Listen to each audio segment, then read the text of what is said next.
शिवाजी महाराज आणि आजची तरुणाई असा विषय मला कलुबर्मे सरांनी आवर्जून या ठिकाणी विनायकजी कलुबर्मे सरांनी दिलाय. तरुण तरुण म्हणजे काय असतो तरुण?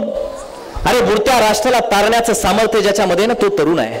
बुडत्या कुटुंबाला, बुडत्या समाजाला, एखाद्या बुडत्या व्यक्तीला जो तारू शकतो ना तो तरुण आहे. ज्या शिवाजी महाराजांनी तरण्या ताठ्या वयामध्ये या बुडत्या राज्याला, या बुडत्या मातीला तारण्याचं काम केलं म्हणून ते शिवाजीराजे खऱ्या अर्थानं तरुण ठरतात, हे लक्षात ठेवा. शिवाजी महाराजांच्या स्वराज्यातले सगळे मावळे तरणे बाण, तरणे ताठेत. वयानं जरी काही मावळ्यांचं वय अधिक असलं तरी त्यांच्या कर्तृत्वानं, त्यांच्या अंगातल्या रगीनं धगीनं, कर्तृत्व संपन्नतेने संघर्ष करण्याच्या त्यांच्या वृत्तीनं ते तरणे ताठे मावळे, तसं मी सांगेल. मला सांगा, शिवाजी महाराजांच्या स्वराज्यातला एक मावळा स्वतःच्या देहाचं दान या मातीसाठी करता झाला. हे का केलं असेल त्यांनी? काही माणसं मातीसाठी मरायला तयार झाली. काही माणसं स्वतःचं देहदान, स्वतःचं समर्पण, स्वतःच्या आयुष्याचं, कुटुंबाचं, घराचं, रक्ताचं समर्पण या मातीसाठी करती झाली. असं का त्यांना करावं वाटलं असेल असा प्रश्न कधीतरी मनाला विचारा. कारण या धर्तीवरती एकमेव त्यांचा विचार करणारा राजा जन्माला आला होता, हे माता मौल्यानं वडीलधाऱ्यानं लक्षात ठेवा. एखाद्या गावात वाघ शिरलाय आणि वाघ गावातल्या माणसांना खातोय, लोकांची जनावरं खातोय, गायी खातोय, म्हशी खातोय. आणि एके दिवशी शिवाजीराजे एखाद्या रस्त्याने आपल्या मावळ्यांसोबत निघावेत आणि एखादे म्हातारे आजोबा आपली स्वतःची एक गाय घेऊन त्या रस्त्याच्या कडेला झाडाच्या बुंद्याला टेकून रडतायत, अश्रू ढळतायत. शुभाने पाहावं, सांगावं मी राजा शिवाजी राजा आहे, बाबा काय झालंय तुम्हाला? त्या म्हाताऱ्या बाबानं सांगावं, राजे तुझ्या राज्यात जगावं की मरावं असा प्रश्न आहे. अरे शुभा राजा, यवनांच्या जुलमी सत्तेतून आम्हाला मुक्त केलंच, परंतु या जंगली श्वापदांच्या सत्तेतून आम्हाला कधी मुक्त करणार आहेस? अरे वाघ आमच्या गावात शिरला, आमच्या गायी खातोय, म्हशी खातोय, माणसं खातोय, आमचं जगणं हराम केलंय, आम्ही जगायचं कसं हा प्रश्न आमच्या समोर उपस्थित झालाय. अरे एकुलती एक गाय माझ्या जगण्याचं साधन आहे, अरे ही गाय जर खाल्ली तर मी जगायचं कसं? म्हणून गाव सोडून मी निघालोय. शुभा राजे त्या बाबाला विनवतात, म्हणतात बाबा मला आजचा एक दिवस द्या, बाबा तुम्ही गावात परत जा, तुमच्या घरी परत जा, दुसऱ्या दिवशी तुमची समस्येचं निर्मूलन झालं असेल. एवढा मोठा राजा, आज आमच्या एखाद्या लोकप्रतिनिधीला फोन करायचं म्हणलं तर आमच्या अडचणी येत, पण एवढा मोठा राजा शिवाजी राजा आपल्या 2-3 सैनिकांसह त्या गावात गेला. गावाचं जंगल पाहिलं, सगळं जंगल धुंडाळलं, घोड्यावरती फिरले, हातात भाला कमलेला तलवार आहे. शिवाजीराजांच्या सगळं जंगल पाहिलं, गावाला त्रास देणारा वाघ शिवांच्या नजरेत पडला. वाघानं शिवांना पाहिलं, शिवांच्या घोड्याला पाहिलं, तसा गावात वाघ असतो. पंजे विखुरले, झेप शिवाजीराजांवरती घेतली. शिवाने हातातल्या भाल्यानं एका क्षणात त्या वाघाला त्याच्या पोटात भाला घुपसून त्या भाल्यावरती असं उचललं. तो वाघ मारला गेला. मावळ्यांना आनंद झाला. शुभाने गावाला त्रास देणारा, गावाला नाडणारा तो वाघ स्वतःच्या खांद्यावरती घेतला आणि शिवाजीराजे आले त्या गावामध्ये. असं मुख्य चौक आहे गावाचा. त्या चौकात त्या वाघाला शिवाजी महाराजांनी आणून टाकलं आणि सगळी गावातली लोक त्या चौकात तुमच्यासारखी जमली.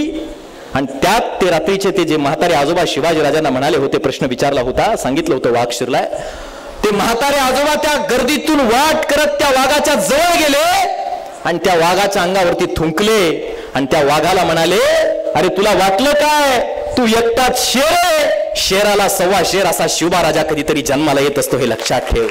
ज्या शिवबा राजानं स्वतःला वाघ समजणाऱ्या कित्येक पातकी अवलादी या देशातून, या मातीतून नष्ट करण्याचं काम केलंय. एवढं समर्पण समाजासाठी शिवाजीराजांचं आहे. म्हणून कोणीतरी तानाजी 22व्या वर्षी जिजाऊने सांगावं, रानगवांचं प्रमाण प्रचंड फोफावलंय. जो रानगवाची शेपटी कापून मारून त्याला रानगवाची शेपटी कापून आणेल त्याला सोन्याचं कडं भेट दिलं जाईल. आणि 2-250 शेपट्या स्वराज्यात जमा व्हाव्यात, तरण्या बांधमावळ्यांनी कापून आणाव्यात. आणि 22व्या वर्षाचा तानाजी कसा भेटला शिवबाराजांना? रानगवा 80 किलोचा 22व्या वर्षाचा तानाजी एवढा मोठा किल्ला सोडून रात्रीच्या 2:30 वाजता जिजाऊंच्या जवळ गेला आणि जिजाऊंच्या समोर नेऊन टाकला. जिजाऊंना म्हणायला लागला, हा घ्या तुमचा रानगवा. जिजाऊ म्हणतात, अरे बाळा तुला सोन्याचं कडं गिफ्ट सकाळी दिलं असतं, फक्त शेपटी कापून आणायची होती, तू तर रानगवाच घेऊन आलास. सोन्याच्या कड्यासाठी एवढा मोठा रानगवा, एवढा मोठा किल्ला चढून 80 किलोचा रानगवा डोक्यावरती घेऊन, खांद्यावरती घेऊन इतका किल्ला चढून सोन्याच्या कड्यासाठी तुला सकाळी दिला असताना. तानाजी 22 वर्षाचा गुडघ्यावरती गुडघे टिकून जिजाऊंच्या पायावर अश्रू ढाळता झाला आणि म्हणाला, मासाहेब माफ करा, मला ओळखण्यात तुम्ही चुकलाय. मासाहेब सोन्याच्या कड्याच्या लालसेनं मी हा रानगवा खांद्यावरती घेऊन आलो नाही. मासाहेब सगळ्यांनी त्या रानगव्याचं शेपूट कापून तुमच्या जवळ आणलं. मासाहेब मला सोन्याचं कडं नको आहे. मासाहेब या अंधाऱ्या किरण रात्री सुद्धा माझ्या पाठीवर माझ्या आई जिजाऊची थाप मला पाहिजे म्हणून हा रानगवा खांद्यावरती घेऊन आलोय. एवढ्या एका लालसेनं, एवढ्या एका प्रेमापोटी माणसं जीव कुर्बान का करती झाली याची कारणं ही आहेत, कधीतरी आपल्या लक्षात घ्यायला कधीतरी तुम्ही मी शिकलं पाहिजे. मुघल या मातीत आले, मुघलांनी मुघलशाही स्थापन केली. आदिलशाह या मातीमध्ये आदिलशाहने स्वतःची आदिलशाही स्थापन केली. निजामाने निजामशाही स्वतःची स्थापन केली. कुतुबशाहने कुतुबशाही स्वतःची स्थापन केली. पण शिवाजीराजे भोसले भोसलेशाही स्थापन नाही केली, रयतेचं स्वराज्य उभा केलं. म्हणून माणसं या रयतेसाठी स्वतःचा जीव कुर्बान करती झाली, हे लक्षात ठेवा. शिवाजी महाराजांसाठी कनेरगडाला लढाई झाली आणि कनेरगडाच्या लढाईमध्ये पांगेरा नावाचा एक सैनिक धारातीर्थी पडला, मारला गेला तरुणाबाण सैनिक. आणि शिवाजी महाराजांच्या मनात प्रश्न झाला, त्याच्या म्हाताऱ्या वडिलांचं काय? शिवाजीराजे गेले म्हाताऱ्या वडिलांना भेटायला, जर जवाहीर सोनं नाणं धन धान्याच्या पोती घेऊन भेटायला. आणि त्यांना सांगितलं, बाबा काळजी करू नका, तुम्हाला काय पाहिजे ते मागा बाबा, सगळा हा राजा शिवाराजा तुमच्या दारात उभा आहे बाबा, तुम्हाला काय पाहिजे ते मागा, सगळं तुमच्या दारामध्ये या ठिकाणी आहे. ते म्हातारे आजोबा पांगेराचे ते वडील, ज्यांचं पोरग सैन्यामध्ये भरती आहे आणि ते पोरग लढाईमध्ये मारलं गेले पांगेरा नावाचं, त्या पांगेराचे वडील शिवाजीराजांना सांगतात, अरे शिवाराजा, मागणाऱ्या औलादी या महाराष्ट्राच्या मातीनं कधी जन्माला घातल्याच नाहीत. अरे शिवाराजा, मागणाऱ्या औलादी या महाराष्ट्राच्या मातीनं कधी जन्माला घातल्याच नाहीत. स्वतःच्या मिशीला पीळ देऊन म्हातारे आजोबा सांगतायत, अरे शिवाराजा, तुला जर द्यायचं असेल, माझा एक मुलगा स्वराज्याच्या कामी धारातीर्थी पडलाय, तो बघ माझा दुसरा मुलगा शेजारी शेतात राबतो, त्याला सुद्धा घे, तुझ्या सैन्यात भरती कर. ज्या दिवशी तो सुद्धा या स्वराज्याच्या मातीच्या कामी धारातीर्थी पडेल, त्या दिवशी मी मरण स्वतः सुखानं मरणाला कवटाळील. हे प्रेम या मातीवरती या लोकांचं आहे, हे प्रेम या महाराष्ट्राच्या मातीवरती या मातीतल्या लोकांचं आहे. कोण शिवा काशीद नाव्याचा? काय गरज आहे? दिसतो शिवाजीराजांसारखा, पन्हाळ्याला वेढा पडलाय, शुभांचं रूप धारण केलंय, माहित आहे आता त्याच्या वेळात गेल्यानंतर त्या सिद्धी मला नामोहरम करण, माझ्या नरड्यावरती तलवार येईल. पण शुभांचं वेश परिधान केले, दुसऱ्या क्षणाला डोळ्यासमोर मृत्यू दिसतोय. मला सांगा, आपला मृत्यू होणार आहे असं म्हटल्यावर कुणी जाईल का? आता मी मरणार आहे त्याच्याजवळ गेल्यानंतर मग कुणी जाईल का? किती मोठं आमिष असलं तर जगण्यापेक्षा मोठं आमिष काय आहे? मरण समोर दिसतंय, पण शिवाजीराजा सुखरूप सुटावा म्हणून शिवा काशीद मरणाला मिठी मारतो, शिवाजी होऊन मरतो.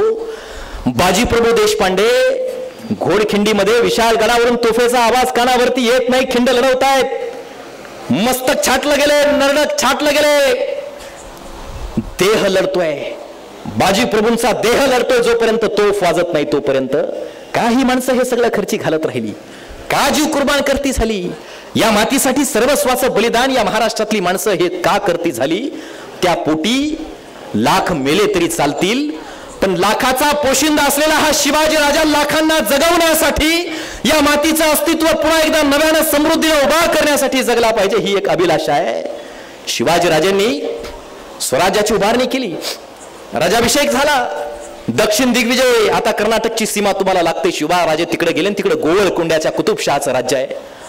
दक्षिण दिग्विजयाला शिवाजीराजे निघाले. दक्षिण दिग्विजयासाठी कुतुबशहा महाराजांच्या भेटीला आला. शिवाराजे कुतुबशहाच्या भेटीला गेले.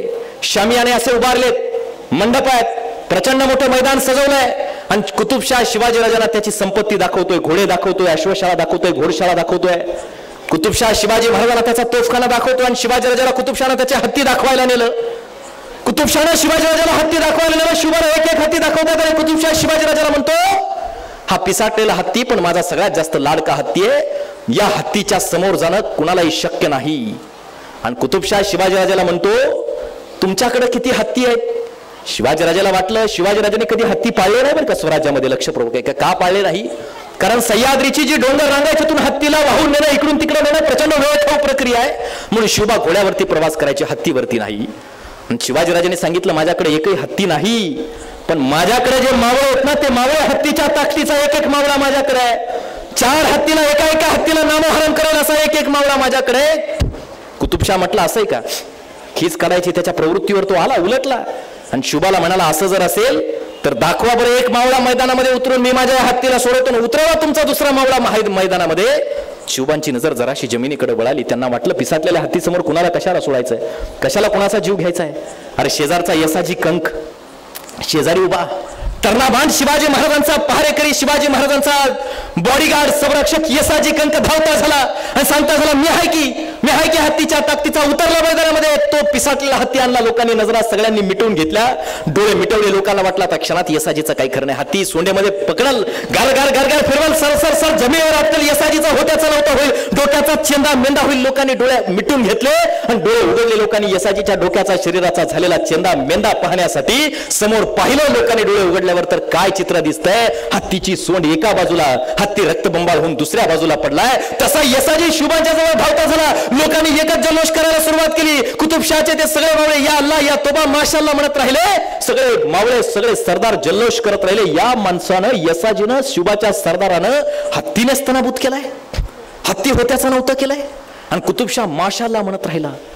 काय मावळा आहे, काय तेज आहे, काय सामर्थ्य आहे. आणि शिवाजीराजांच्या चरणाची चरण धूळ येसाजीनं मस्तकाला लावली. माझ्या राजानं सद्गदित हो डोळ्यात आनंदाची अश्रू आणत येसाजीला मिठी मारली. अरे माझी लाज राखण्यासाठी, कुतुबशाहच्या समोर माझी जमिनीला भिडलेली नजर पुन्हा एकदा स्वाभिमानानं आकाशाला भिडावी यासाठी स्वतःच्या जीवाची पर्वा न करता येसाजी हत्ती विरुद्ध लढण्यासाठी मैदानात उतरला. कुतुबशाह म्हणाला, राजे तुमचा येसाजी मला देता का?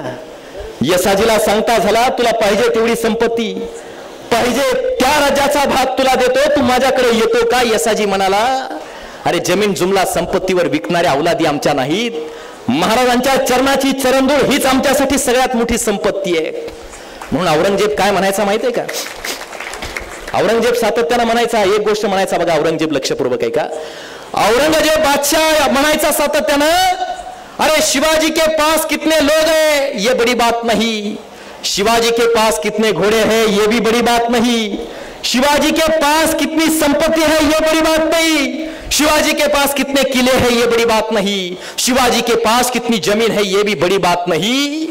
100 वेळा म्हणायचा, ये बड़ी बात नहीं, वो बड़ी बात नहीं, लेकिन शिवाजी का एक भी आदमी बिकाऊ नहीं है ये सबसे बड़ी बात है. औरंगजेब म्हणायचा, शिवाजी का एक भी आदमी बिकाऊ नहीं है ये सबसे बड़ी बात है. निष्ठा हे महाराष्ट्रातल्या मावळ्यांचा सगळ्यात मोठा स्वाभिमान आणि सगळ्यात मोठा दागिना होता, हे लक्षपूर्वक आहे का?